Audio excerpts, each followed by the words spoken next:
मैंने सोचा भी नहीं था कि तुम इतने चालाक हो सकते हो। तुमसे तो बच के रहना पड़ेगा। मान गई मैं। जाहिर है जहाँ से थोड़ा फायदा हो वहाँ थोड़ी सी कुर्बानी तो देनी ही पड़ती है।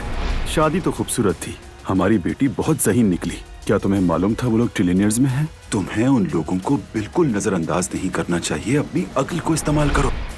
तुमसे अलग होते वक्त मैं बहुत दुखी थी, लेकिन बेवकूफ थी। वैसे दुआ तुम्हारा जहेज कब तक आएगा? क्या तुम्हारा जहेज नहीं आएगा? हेलो मॉम, जहेज तैयार किया है मेरा। क्या? ये किसने कहा? मरियम अम्मी ने। यहाँ करीब एक अच्छा रेस्टोरेंट है, मैं आपको वहाँ ले जाना चाहती हूँ। तुम हो क्या? क्या मतलब है आपका? अगर आप मेरी दिल से इज्जत कर सकती हैं, दिल में जगह दे सकती हैं तो ठीक, वरना मुझसे दूर रहें। मुझसे कुछ कहना भी है तो कोशिश करें, तन्हाई में ना कहें मुझे। जो कहना है सबके सामने कहें। तो देखो फिर दोनों देखते हैं। नए दौर में जी रहे हैं मगर वही पुराने रस्म रिवाज।